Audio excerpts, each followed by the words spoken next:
Welcome back to the morning show here on Arise News. Time now for the week that was. Let's take a look at the top stories that made headlines around the globe this week. Nigerian President Bola Tinubu has approved the cancellation of $1.42 billion and 5.57 trillion naira in debts owed by state oil firm NNPC Limited to the government. The approval announced by the Nigerian Upstream Petroleum Regulatory Commission follows a federal accounts meeting in November that recommended reconciling NNPC's obligations. The write-off covers liabilities through December the 31st, 2024, including production sharing contracts, domestic supply obligations, repayment deals, modified carry arrangements, and joint ventures royalties. Unpaid obligations from January to October 2025 are still being pursued, and a separate $42.37 billion dispute from 2011 to 2017 remains unresolved, with NNPC insisting all revenues were properly accounted for.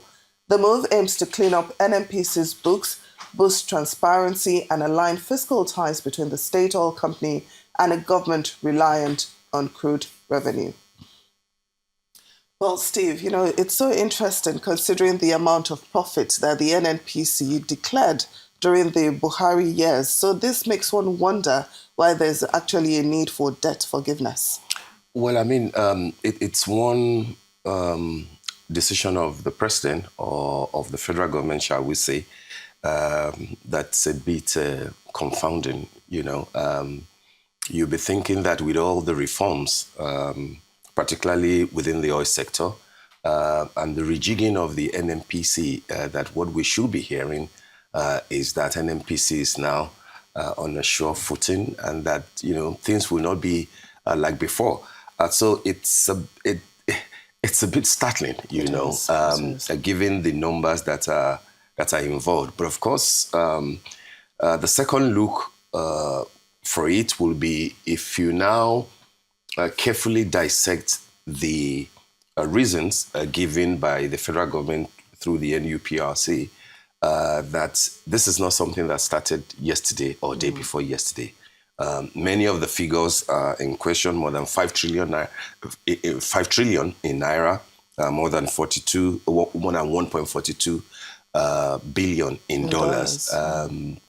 Didn't start just within this administration. Many of them even from 2011, a good number up till 2024.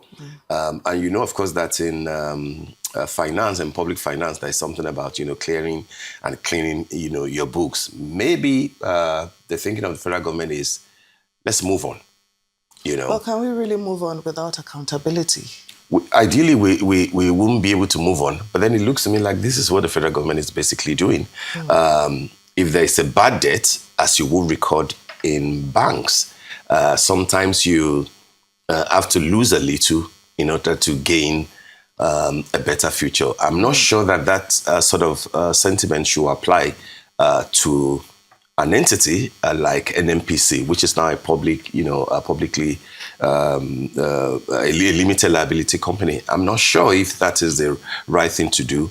And considering the amount of money that is involved, are we saying that it's gone, with the winds, or gone with the old order?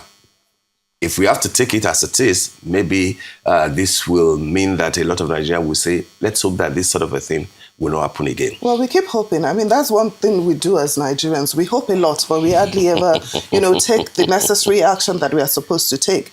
I know, for instance, that some lawyers, some lawyers are actually questioning if the president even has unilateral powers to do what he has done. Exactly. Some people believe that, this needs legislative authorization. Yeah. And some people believe because it should be an industrial process, since the NNPC is under the PIA. So I don't know why there's so much controversy regarding almost everything that we do here in Nigeria. What could be the reason for that? Is it because we are not willing to actually be as open and as transparent as we should be? I mean, that's the basic thing. And the lawyers that you have cited, I would say that they shouldn't just leave the matter at mere complaint. Part of the reason why Nigeria has recorded at least appreciable progress is because we have always challenge the laws. We have always challenged the status quo. And I will imagine that if lawyers are saying that does the president have the power, to unilaterally write off a debt, a bad debt, if that is what the federal government, and NNPC are saying. If he doesn't have the power, let's challenge it. But then on the flip side, there's this argument that right now the legislature is rubber stamp. At the moment, I'm not the legislature. I'm not talking about the National Assembly. No. I'm talking about going to the court. I'm saying that even if they go to the court and they decide that, okay, fine, they need legislative authorization, don't you think it will be quite easy to get it, considering the relationship that we've witnessed so far? Okay, I don't mind. 1 to 10, maybe 7 to 8, maybe it would be easy. But then at least you will have tried. Challenge it, at least you will have said, hey, Mr. President, not always. But again, I go back to the reasons given to say that maybe no money was lost. Maybe there were discrepancies in the books. Maybe we can give a bit of modicum of faith in what the NNPC is saying to say that no amount of money was lost. It's just that they couldn't reconcile the books properly. Of course, it will be a tough thing to believe, but then maybe the president knows better and he thinks that rather than go back and forth, particularly for many of these monies that, date back to several administrations, maybe it's better to move on and see what he can do with the reform that is championing and see whether Nigeria can be better. I mean, it reminds me of a house built on a faulty foundation, but then I don't want to be negative this morning. I won't be negative in this new year. I will give them the benefit of the doubt, but we'll move on. A new tax regime became operational in Nigeria on Thursday, January 1st, 2026, under the administration of the National Revenue Service. The commencement of the new order comes under a cloud and increasing scrutiny about the legislative process that birthed it. How certain functionaries of the Tinubu government allegedly tampered with a document from Parliament before presidential assent was given, and a groundswell of public disapproval in the aftermath. Critically, President Bola Tinubu considered it made to dismiss all misgivings about the Nigerian Tax Administration Act 2025 and sign off on it. All right, so Semitokwe is a new regime, Yes, it is. from the 1st of January 2026. Things will not be the same again. There's a new tax regime. Buckle up, let everybody be responsible. Today is 3rd, isn't it? Yes, it is. And we're in the new year. Of course, we will have Chris Nwokobia to come speak with us. He has written, I think, a series on this tax matter, and many people are still talking about it. I appreciate the fact that the federal government has not kept quiet. They keep explaining to say that, no, don't worry. Don't let the interest of the 2% of the population, becloud the majority, who, by the way, are not earning anything close to those who ought to be concerned about, what the new tax regime, as it concerns, personal income tax, etc., will be. I mean, at the end of the day, everybody will pay tax because even when you are earning less than ₦1 million in the year that they are talking about, you will buy things, you will pay VAT, you will pay certain deductions on on a number of things. But the concerning part, of course, is the controversial part, which is it right for the president to say, in spite of the issues that many people have raised about the anomalies, about the alleged forgeries, about the discrepancies in what the two houses, harmonized and passed, and then what was gazetted. And people are saying that is it right to proceed with that when we know that there are issues? I know that the president believes that, the issues raised are not substantial enough, to warrant delaying the process. And I know that he says the tax laws are not designed to raise taxes, but rather to support a structural reset, drive harmonization, and protect dignity while strengthening the social contract. I mean, that all sounds good on paper, but to the average Nigerian that is struggling to survive, these are empty words, really, and most Nigerians really do not understand, the average Nigerians do not understand how this would personally affect them. But I think what was interesting for me during the week was Taiwo Oyedele, that's chairman of the Presidential Committee on Fiscal Policy and Tax Reform, saying that the average Nigerians are not the ones that will be affected by this new tax law, but that they are actually the ones fighting the most. And he said that it is the rich Nigerians that are using the average Nigerians to fight their battle. I don't know if that makes any sense. I think he's right, based on all the submissions so far. And the arguments are quite clear, frankly, except, you just want to raise controversies here and there. Like I said, it's a different ballgame to express worry about the discrepancies and the fact that what was passed is not what was gazetted. There are a few discrepancies, which again will affect, even if that were to move on, will affect, the top earners, and the sort of powers that the Nigerian Revenue Service will have in dealing with those who are not forthcoming in terms of their tax declarations. But on a general note, I'm not so sure whether the average Joe, the average Nigerian that Taiwo Idele is talking about, should worry that much. If you look at many of it's about, 3-4, taxes, apart from the fact that the name of Federal Inland Revenue Service has now changed to Nigerian Revenue Service, how it actually affects the average Joe is very clearly stated. If you're earning 70,000 naira, which of course won't take you to about ₦1 million threshold annually, and that's the minimum wage of Nigeria, you will no longer pay a personal income tax. That's really very clear. I think the idea is to make it progressive, and that before, if you have an SME or a small, company or a startup, etc., before that you will have to make more, not just in terms of turnover, but in terms of profit and everything. Actually, in terms of turnover, if you're doing more than 25 million, you have to do more than 25 million before you will have to pay something by way of corporate tax. But they have moved that to about 100 million now, which means that a good number of the SMEs, a good number of the small businesses, that your sister, your brother, your people out of the universities who are trying to eke out a living because they can't get job at the same time, they will fall under that category. And the tax, in a progressive nature, in my opinion, protects them.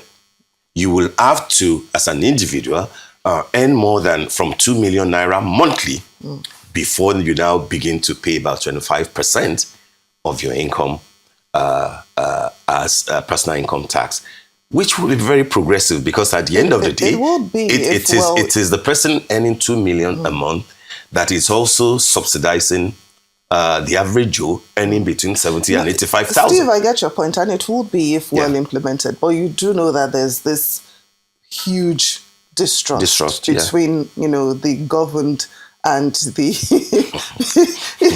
this huge distrust, between Nigerians and their leaders. So what is the assurance, that all this revenue that the government is generating would ultimately benefit the people? Well, they're saying that it is not to generate money. It is just to, reconfigure, the whole thing. Let's hope that is the hope. You can't tax poverty, and you really can't tax your way out of poverty. The federal government should be reminded. I think that Taiwo Idele has said enough. Let Joseph Tegbe, who will actually supervise the implementation of the new tax regime, take over. Taiwo Idele has proposed, and what he proposed by way of his committee has been passed, has been gazetted. It is now a law. So let's hear more from Joseph Tegbe, actually, who is the gentleman, that will implement the new tax law. Let's see what, and I believe that along the line, they will have to continually address the worries and concerns, and misgivings of Nigeria. But let's give it a try. Let's see. They could have dealt with the worries and concerns adequately before people won't stop talking. When it comes to tax, people won't stop talking. Right from about women riots to, people won't stop talking. And nobody, frankly speaking, if you're allowed, will want to pay tax. True. I agree. Well, moving on. 2 members of the British-Nigerian former world heavyweight boxing champion Anthony Joshua's team were killed in an auto crash that occurred at Makun along the Lagos-Ibadan Expressway last week.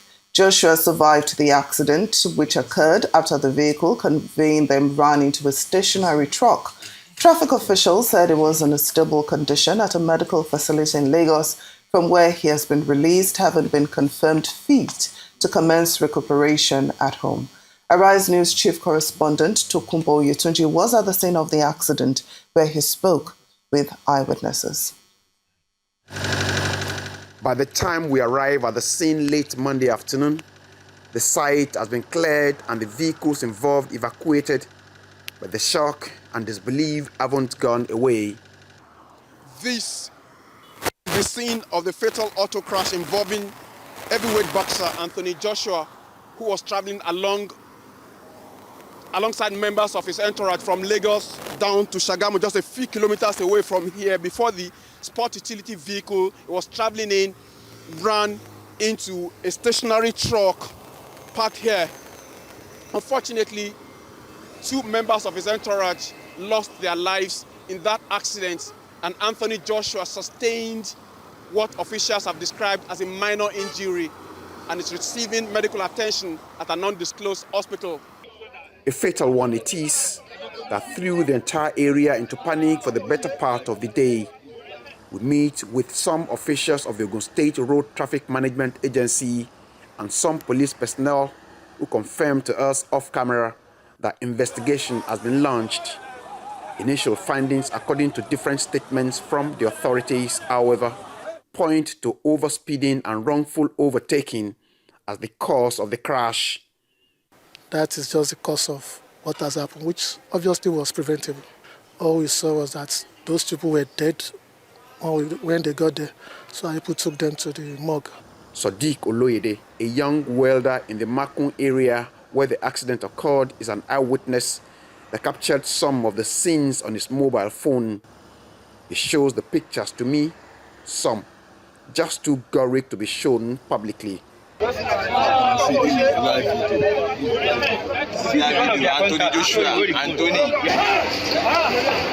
corroborates the story of how the crash occurred. All those road safety, immediately like 5 minutes, all those road safety, they just come outside. The road safety people came like 5 minutes after. After that, they come outside, we see everybody. I don't know where they come from. So the motor is just from Lagos, yeah, but the motor just come eat that motorway they parking. A joint statement by both the Ogun and Lagos state governments expresses regret over the incident, especially the 2 fatalities. It also confirms that AJ is in stable condition at an undisclosed Lagos hospital, from where we gather that arrangements are being concluded to fly him out to the United Kingdom for further medical check. The immense tragedy cast a deep shadow on this season, President Bola Tinubu writes in a sympathy message he pens over the incident on X, as he prays for speedy recovery for AJ and a repose for the souls of the departed. The unfortunate incident has also got many Nigerians talking about the nation's emergency response readiness, as no ambulance was immediately available for the critical emergency operation while it lasted. Tokunbo Oyetunji, Arise News, Lagos. Well, Steve, this is a very sad, tragic story. 2 of his friends, members of his team, they died. Lateef Ayodele, Shinogami. We do know that the driver of the car, that's Adeni Coyote, has been charged to court for causing death by dangerous driving without a valid license. It's just, this is a very heartbreaking story. And I really wonder how Anthony Joshua is going to move on from this incident, not just physically, but also mentally, losing 2 of his friends, members of his team. It's just a very sad, heartbreaking story. It's very sad. I do agree with you. It's very, tragic, and we can't get tired of saying it. Our hearts are with Anthony Joshua and with the families of his 2 friends who sadly lost their lives. They're in our prayers. It's such a sad thing, to happen. Like you said, what will be going through Anthony Joshua's mind? I mean, he has, out of the hospital, the first thing he did was to go check the bodies of the friends and, of course, to as expected, make promises as to the sort of support that he will give to the two families of his very close friends, bodies they were. He invited them to join him in Nigeria, for the end of the year, festivities, and then to go together to go see his parents, in Ogun State. Sadly, the accident ended in fatalities. I mean, I do sympathize with him. I mean, it will be tough. It will be tough for the trauma to leave him in a long while. And I hope that this won't even result in the end of his boxing career. Because what will he be thinking, each time that he wants to step onto the ring, to fight? Remembering, of course, that two of his closest, pals are no more there. This is also an opportunity for different levels of the Nigerian government, local government, state governments, especially, to take a good look at many of the issues that people have raised, particularly those who raised them with sincerity and genuine concern for progress, and not those who look at every opportunity to want to beat Nigerian down. No, definitely, Steve. This could have happened anywhere. I mean, Absolutely. we know a number of celebrities that have also lost their lives in car crashes. Oh, yes. We have Princess Diana, she died in a car crash. In Paris, we yes. have Paul Walker, Yeah. a lot, Grace Kelly, Jota, the football guy, so many others. But yeah. there were some concerns raised, like you said. For instance, the manner in which he was rescued, the fact that there was no ambulance at the scene. Some people have even said, the fact that he walked out of the damaged vehicle into the police vehicle that was waiting in nearby could have even exacerbated his injuries. Some people were saying he should have been stretchered out, placed in an ambulance. So these are things that I believe they're genuine concerns. We should look at our emergency response. We should make sure that we have what we need to adequately cater, for people that are involved in road accidents. Yeah. And it's not about beating Nigeria down. It's just about doing the right thing. And this sadly is an example of what can happen, when things are not as it should be. Yeah, I mean, ideally, but the other aspect, of course, is also to have a word for those who look at every opportunity, without taking a good look at the full picture of the story, again, as I said, to want to beat Nigeria down. I mean, the negativity should stop, should reduce. Express your concerns. Like you said, the way that basically the same thing that will happen elsewhere, the way that people will react to it is different from the way that they will normally will react to it, in Nigeria. And you could see from the initial submissions from the Road Safety Commission, from eyewitnesses. Of course, we will wait for Anthony Joshua himself and the driver to begin to defend himself. But we could see that what happened was not just carelessness in terms of driving, it was recklessness. Yes, many things will have to improve, and this is an opportunity to genuinely and sincerely call out people, be they governors, be they local government authorities, be they the agencies, responsible for certain things, to step up their game and ensure that, there is dignity to life when things like this happen. And then to again look at an opportunity to rethink the trucking system in Nigeria. Granted that it was on the distress lane, not on the express, but then look at the impact of the car, the impact on the car. You would have been doing something close to 160, 170 to have had that sort of impact, even, in an accident. And that's, again, like I said, it's not carelessness. That was recklessness. We do not know what caused it. We do not know what was going on in the car as at that time. But, hey, lucky for Anthony Joshua, but then not so lucky given the fact that two people died. Ogun State government, in particular, will have to step up his game. Lagos has assisted, tremendously, and I like the fact that... I love the cooperation between the two states. And the joint statement and everything. Yes, but of course, like you said, many people may not even be aware that there is by the toll gate end of Lagos State, a very functional emergency hospital. And I'm saying that it's an hospital that I've used myself about 7-8 years ago, and I know the good stories that come out of it. Something like that should be in Ogun State. ambulances should be, should be a standard. Not just show us Definitely. pictures of ambulances that you bought, but how effective, are they, including air ambulance services. Those are the things that people are paying for. And impression matters. If you have a governor who 9 out of 10 times what you see and hear of him is not very complimentary, maybe it's a time that you also need to work on your image so that when things like this happen, people will not say that it's out of negligence and things like that. So our condolences yet again to Anthony Joshua and the families of those who lost their lives. We move on. It was fun time for members of staff of Arise News as they gathered to unwind and celebrate the end of another successful year. The end of the year party featured karaoke performances by staff members, creating a relaxed and lively atmosphere, while outstanding employees were recognized with awards for their dedication throughout the year. The celebration was further highlighted by a special appearance by award-winning artist Tunde Baiwu of the Lighthouse family. Let's take a look. When the clouds arrive, we'll live on ocean drive. Don't know why it's so blue. The sun's gonna shine on everything you do. The sky's so blue. The sun's gonna shine on everything you do.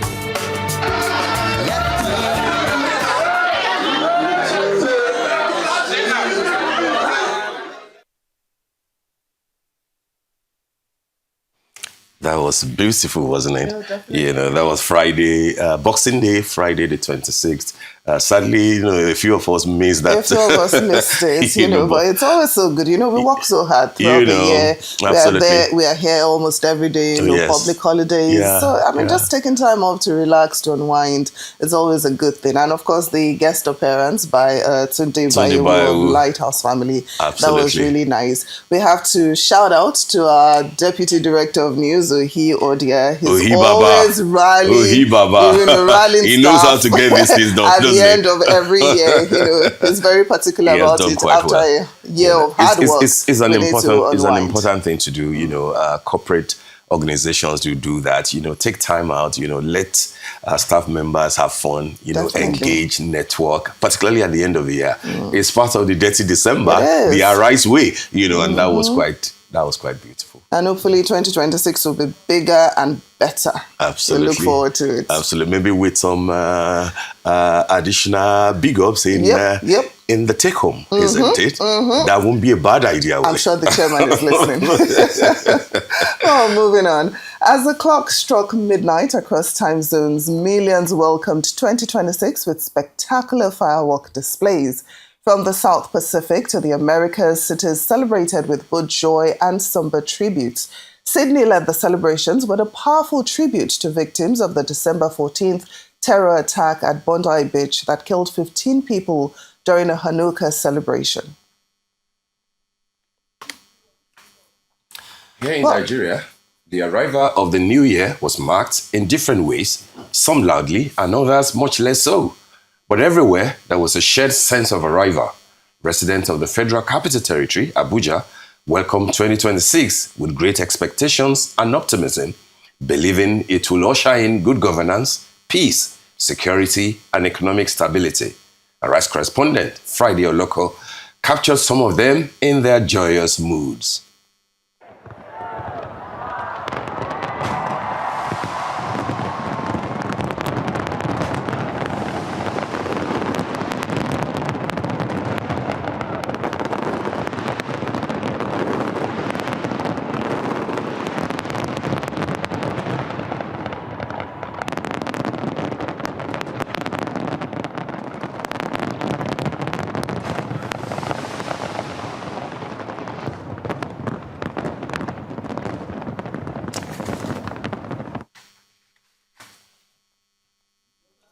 All right. Well, we were going to talk about, the festivities and everything, but, hey. Maybe we're out of time. We're out of time, but, this is an opportunity to say Happy New Year to Definitely, Happy New Year. Steve. Happy New Year, and Happy New Year to all our viewers. All our viewers, absolutely.